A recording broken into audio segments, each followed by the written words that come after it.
So now it's 1976. What happened to the financial crisis of the university? Well, it seemed to have an unending supply of these. It kept saying it had solved it, and then, oops, it hadn't, and the enrollment was off, or the budget was off, or whatever. And the problem was, on the one hand, the union kept being accused of jeopardizing the financial status of the university.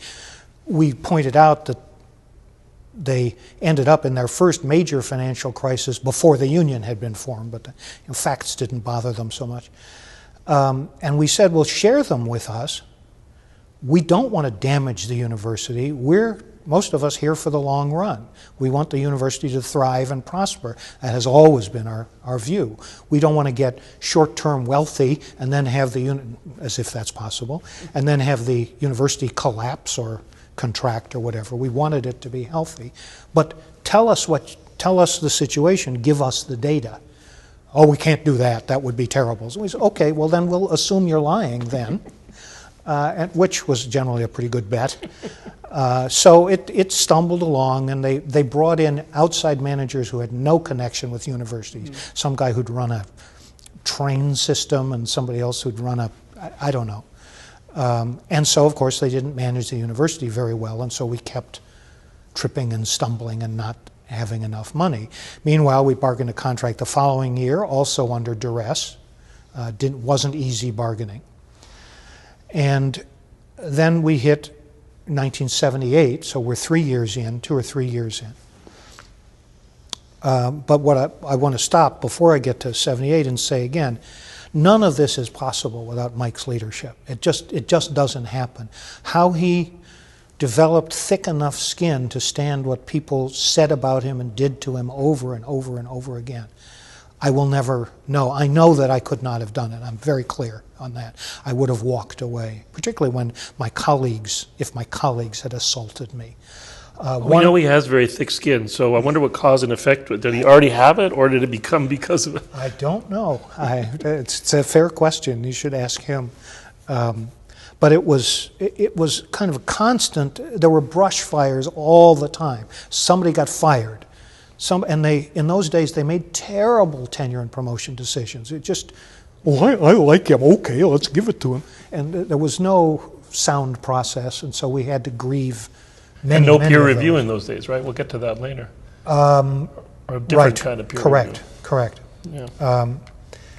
So it was kind of just the administration said, we'll give it to you, and there was no recourse. Is that right? At that time. Now there was, yeah, that's right. We're outside peer review for about 10 years, from about the late 70s to 88, 89, when it comes back in a limited form. All right, we'll come back to that. So now we're in the mid-70s still. So, and the other sore spot for a lot of faculty, and this is another thing neither side got at the time, the two negotiators put it together. The contract made the faculty, full-time faculty, a union shop. That is, membership in the union was not voluntary, it was required. And once again, when the management figured out they'd done that, they were really mad at their negotiator. It saved us endless organizing and endless putting out fires, and it was invaluable to us. We didn't understand it at the time, but it was. Victor is still there advising. Yes, yeah. I couldn't tell you the year in which Mike takes over as chief negotiator. It's several years down the road. So that union shop nettled administration and some faculty. Some years after that, in fact about 10 years after that, we bargained a partial escape clause, which is almost never used. Most faculty are perfectly comfortable by now with having to be in a union. And of course, when they're hired, every single interviewee is told this is a compulsory union membership. Do you have any problem with that? Almost everybody says no.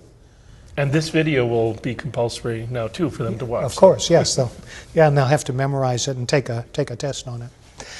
So we lurch along for 3 years, and the university is going broke. Show us the figures. No, and we bargained another contract. And then we get to 1978, and the university finally agrees. Okay, well, this can be a 3-year contract. Now, we haven't quite kept pace with inflation in the first couple of years, but we almost have. No, that's not true. With the first year's increase, I guess we had. We still hadn't caught up to where we were. When does the big inflation start? It's around there, right? Now, Yeah. in comes Carter. Yeah. In comes the OPEC boycott. Yeah. Mortgages are now 12, 14, 16%. Yep. Inflation is 8, 10, 12%. And we go to bargain the contract in 1978, and management offers us like a 4% increase in the teeth of 12 or 14% inflation. And it's the only time when we really that we got to an impasse over money. So impasse is not just not agreeing, it's a technical term. Yes, and it means neither side is willing to move any further on its proposals. It doesn't have any more room for negotiation. If one side will still move, then of course it's not an impasse. If neither side will move, then it's an impasse. So we reached impasse, and the university said, we're going to give you a drop-dead date, August something, August 1st or whatever it was. And if you haven't signed off on the contract, on our proposals by then, we're going to completely eliminate the fall 1978 academic schedule. I know it's not. When I talk to new faculty, I mean, you know all this stuff, but when I've talked to new faculty, I almost always try to tell them this story because it's not typical because it's so weird, but it's an instance of what the university in those days would do or not do. And it just, unless you were there, you can't believe it because it's so stupid and so counterproductive. But there are many incidents, this being, I think, the most egregious, certainly one of them. So we're going to cancel the schedule, and every student, undergraduate student, will take, and every faculty member, full-time faculty member, will teach one course for 3 weeks, 5 days a week, for some number of hours to make up the appropriate number of hours for a 3-unit course. And you'll do that, and then we'll have the next modular unit, and each student will take, and each faculty member will teach one course for 3 weeks and so forth. And our pupils are dilating. We can't really believe what we're hearing. And finally, Van Borg said, but that's preposterous. No university in America would do this. They said, oh no, they've had very good luck with it. They're very happy with it at Cornell. Some months or weeks later, we discovered that they meant Cornell College in Iowa, but never mind. And we said, look, this doesn't make any sense. You're not punishing us. We have to show up in classroom for the same number of hours, however you cut it. But you can't teach courses in 3 weeks. Some perhaps you can, but most you can't. So you're punishing the students. Why are you doing this? It doesn't make any sense at all. If you want to get back at us, get back at us. Why are you hammering the students? It will damage the university. They said, no, because this way, if you guys go on strike, we only have to cancel one 3-unit course, and we can hire a whole new faculty, and the students will have the rest of the semester. And it's beyond belief, and we say, okay, this is a gag. Sometime one of them is going to laugh and say, just kidding. No, they said that was what they were going to do, and they did it. And so we began the fall semester, each of us teaching one course for some number of hours a day, 4 or 5 days a week. And the student attrition problem, which had been a problem already up to that point, became a hemorrhage. And to jump forward some years, I don't think they ever caught up with it for possibly a decade, at least the better part of a decade. Because students said, as they were leaving, this place is crazy. This place doesn't care about us. We're going someplace where they're not clinically insane.